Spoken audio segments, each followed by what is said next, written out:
Hello guys, today we're going to talk about a software called EchoPad.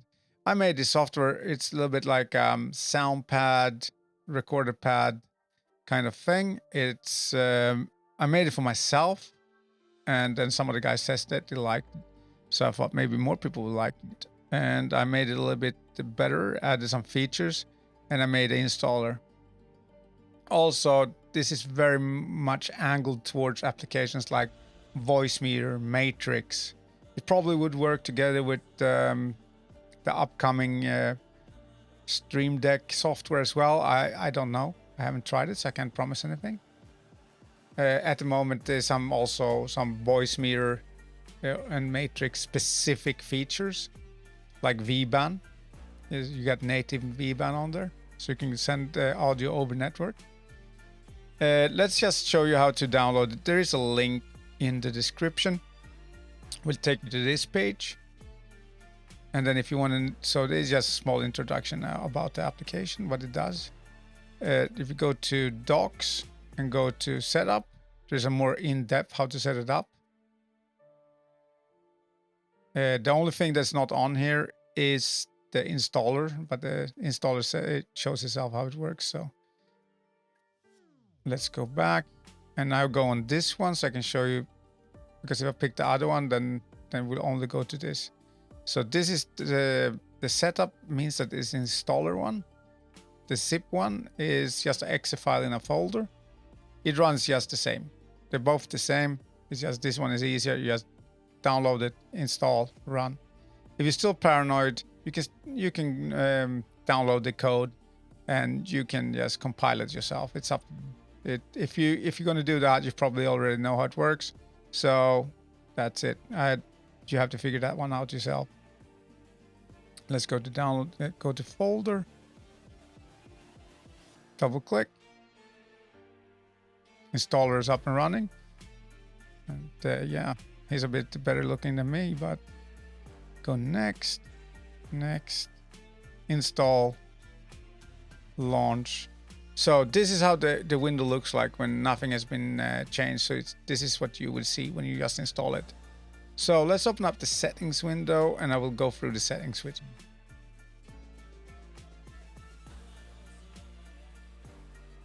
Okay, so to start with, in audio routing, you have input 1 and input 2.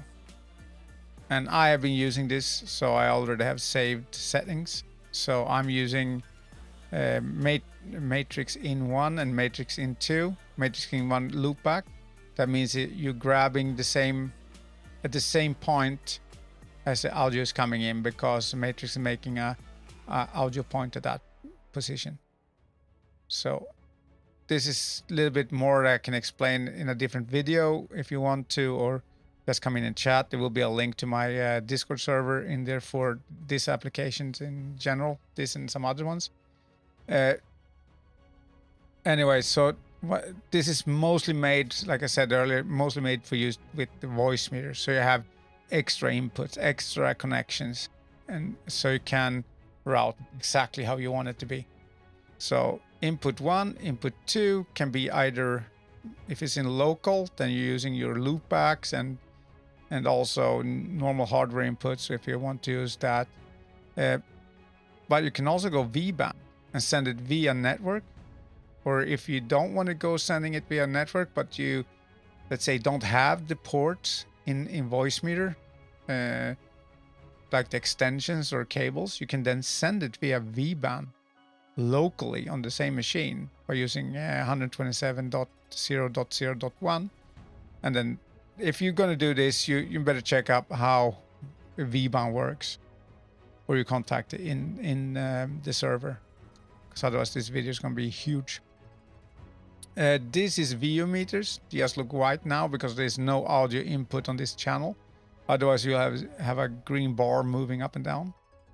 It's like, yeah, I've just had it there for indication that actually that input is live. Main output. This is the output where the audio is going to come out of the software. So that's the main one. Right now, this is normally supposed to go to that one because that's Discord, just to mess with people in my friend friend list. Monitor out. That's if you do audio, you know what this is for. This is so you can monitor the audio on your button without the stream or whoever you want to send it to can hear it. So this is a separate output. And that is only active when edit mode is activated. And I will show you edit mode in a moment. It's just it's just a really good function to be able to do some small audio edits in the files or in the recording and play it back so you can hear it, that you are in the right position or that the volume is not way off or something similar. And this also can be run to VBAN if you want to, or keep it local. And this can be all mix match however you want it to be. The next step here is the MIDI. So this is the MIDI. So if you know how to use a MIDI, then you know that you need to pick a port. So you pick an input port and you pick an output port. And the reason why you need an output port on this is because it got built in MIDI return. So meaning you don't need to make code for it in secondary softwares. This will send back to whatever button you have on that button in the application, will send back a signal to that button. So, and here's the default. This is armed input 1. These are linked, and this is armed input 2. And I will show you when we start doing the buttons what that is for. These are the defaults. You can change them to whatever you want. You can see the values here is 0 to 127. And here's the same, but this is for the graphical for on screen. These are the default numbers here. This is in hex. You just add a hex, and then these will be the default. These are hotkeys. I don't use this because I use mouse and MIDI. And when I do settings and trims and stuff, then I don't use this, and I use the mouse. This is easier. And here you got a default drop folder. I will explain what drop is later on. Just so you know that you can pick it here. You can add folders. You can browse through them here, add them, enable them, so the watcher is on this folder. And then down here you have a LED tester. So you can send a test that you actually should pick the right port. So it will just send a signal back. And then just save. So this is all the settings. Here's some info here as well. Now we're going to set up the pads here one by one. We're going to start with the easy way. So first you need to edit and then right click. When you right click it, it opens up this window. Let's move it to the side. And let's go in and do the first thing normally you would set up. It's you can just go in and grab an audio file. And you can see the waveform here. And this white one here is the out point, the out trim. This is the in trim. And you can either grab any of them and move them by themselves, like that. Or you can just find the point you want and right click. And if you do it on the right hand side of the middle, it will move the out trim. If you're on the left side, it will move the in trim. You can grab them, as I said, as well. You can also grab this. This is the playhead. And this is, you can either grab it manually or you, inside the open window here, you do left click and then you're just moving the playhead. So if you're trying to find where you want to trim in and out, you can just put it where you think it is and then run play. And go, okay, that's good. And then you just go, yeah, that was a good spot. And then you play again. Okay, that's a good spot for the out. And now you're finished. So while you're doing this, you are actually only hearing it in mode, monitor mode, because you have edit on. That's the fine part about it, because then you can edit without, you can quick edit this. So you can just go in and go click, click, and done. And then you actually can start using it. So let's go, and you can also name the pad over here, like or individual gain for each pad, so you don't get that one is super loud, one is super low. You can then fine tune it here, or maybe you want one louder, you can give extra gain to that one. Double click with zero it. You have hotkeys here as well, so you can set hotkeys for this pad. Let's just go out of this, and since I did cancel, it just killed it. So let's go in and I will show you. There we go, and then okay. So now you can see this is a color on this button, the meaning that this one is now active. There is something on it.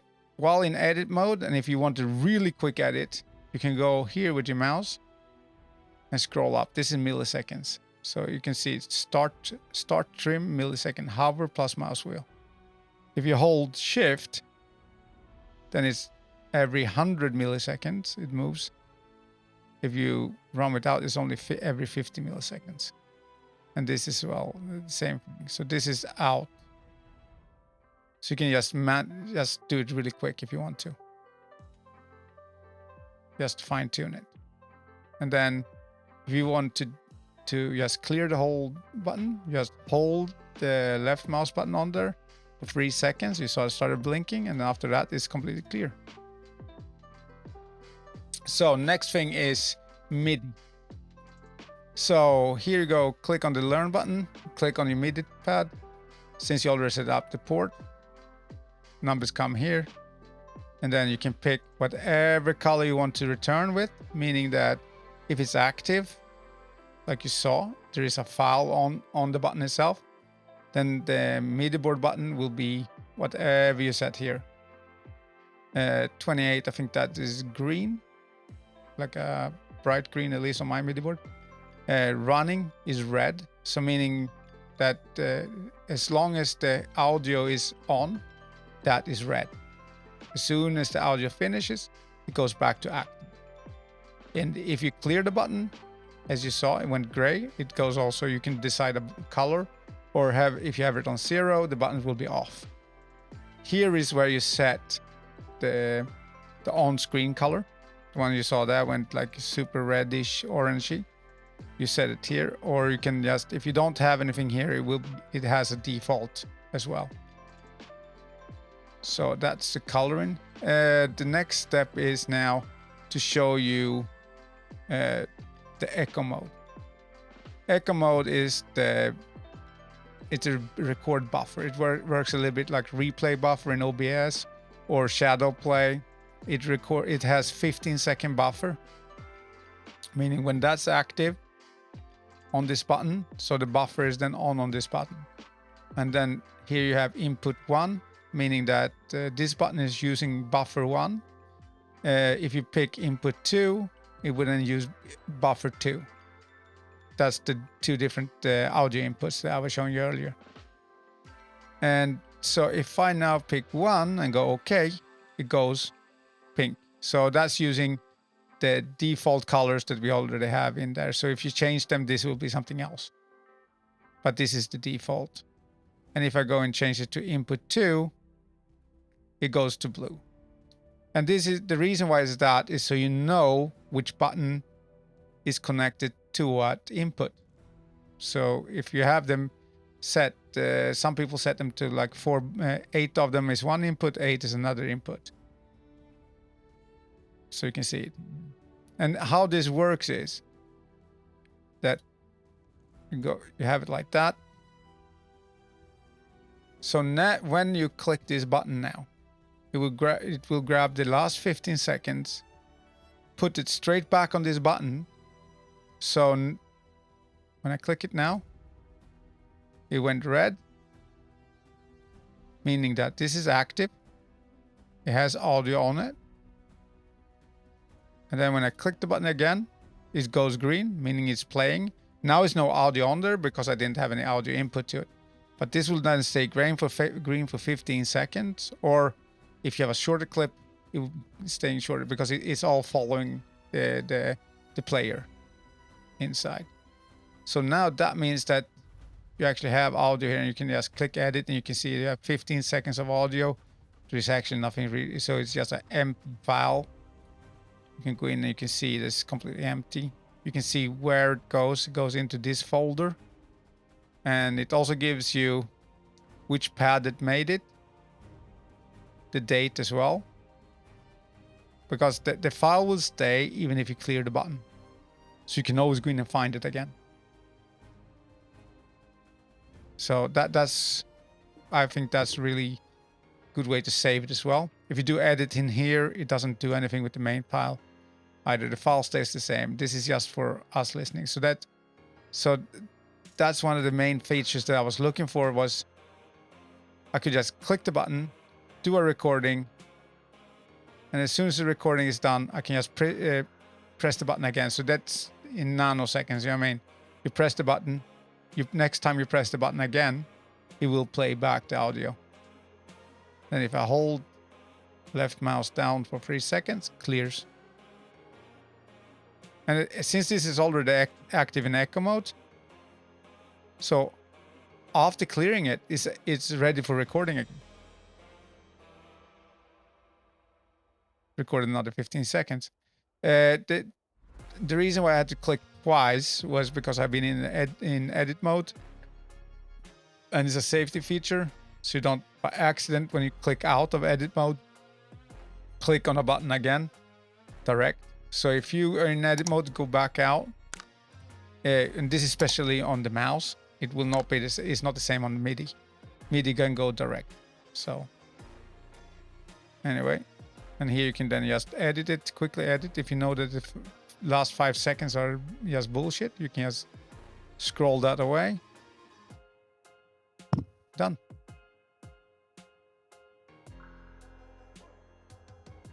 As you can see here, you can mess with the in-out gain. And let's clear it again. And in edit mode, doesn't matter. You can still clear it. The next step now is to show you the drop folder and how that works. Let's go in. I will show you a drop folder here. Is watching. So what happens is it watches a folder that you picked in the settings in the beginning here, what I showed you, and then any file that gets dropped into any audio file will then fill up automatically to the button that is activated in drop folder mode. So let's say you have 1, 2, 3, 4, and then when you drop the files in, it will start with populating 1, and then 2, then 3, then 4 in order. So it will always populate the lowest button first. Even if you have them 1, 6, 11, it will start with 1, then 6, and then 11. So let me show you it. And then I got the correct folder already open. It's in Documents, EchoPad, drop. And now, and I have a music folder here. Let's just take this file. I drop it in here. And you can see it directly populated that button. So let's go in. Oh, you can see this is just a bass sound. It just sounds like a little bass going off. So that's how the drop folder works. And you can do all the editing as you want as well. So this is more like an automatic, like if you are pulling down some quick sound from, let's say, Chrome in the background while you're doing a stream, and you're thinking, oh, this would be cool to have on one of my buttons. You can then just grab it from Chrome, just download it straight down into this folder. As long as you have a button that's set to drop folder, it will grab this and put it on the button. So, and then you can go in and name it whatever you want. Let's just empty this one out. Okay, the last way to do is that we don't only have 16 buttons, we also have 16 profiles. So 16 times 16, that's a lot of buttons to set up. So we had to rotate the profiles with mouse and keyboard. You would hold in control. You can, if you hover, you will get the information what to do. So you will have control and then left click goes to profile 2, profile 3, all the way up to 16. And then you have to just let it, double click. there you go. You're in profile 1 again. Control right click opens up the menu. So this is the most important thing, is pick a modifier. I use MIDI modifier. You can always pick a hotkey modifier here. So the functions down here is the most important ones on this page after the modifier. So you have either full manual, the meaning that every pad needs its own button, or you need to record it yourself on each and every one of them. It's a little bit of a pain in the ass. Some people want it that way, depending on what kind of MIDI device or hotkeys you're using or whatever. So you might want it that way. This one is a good medium, meaning that all 16 profiles use the same buttons as the first profile. So pad 1 uses the same button on all the profiles. And then the last one is the one I use, the one I like the best. That means that not only does the pads use the same buttons, but also the profile quick switching uses the same buttons as the pad. So that's what you have that's why the modifier is so important. You click down the modifier and click on, let's say, pad 3. That will then switch it to profile 3. If you release a modifier, press on pad 3 again, it will play the audio on that button, or record on that button, depending on exactly what you want to do. So that's the one I use all the time, the easiest way to get away, because you only use 16 buttons, 17 with the modifier. And then down here you can see what you have to do. Otherwise you have to go in here and learn whatever hot combo you want on each. So the easiest one I would recommend to everybody is all profile plus pad key hotkeys. And so that's the easiest way. Hope you liked the intro. It's a lot of info in a short time. If you want more in depth about each part, if you can always come in and ask me in the Discord. It will be in the description below. And yeah, you're welcome in there. Some other applications there as well, gonna come soon, some more videos about. But anyway, thank you for watching, guys, and don't forget to like and subscribe, and keep your eye out for more content.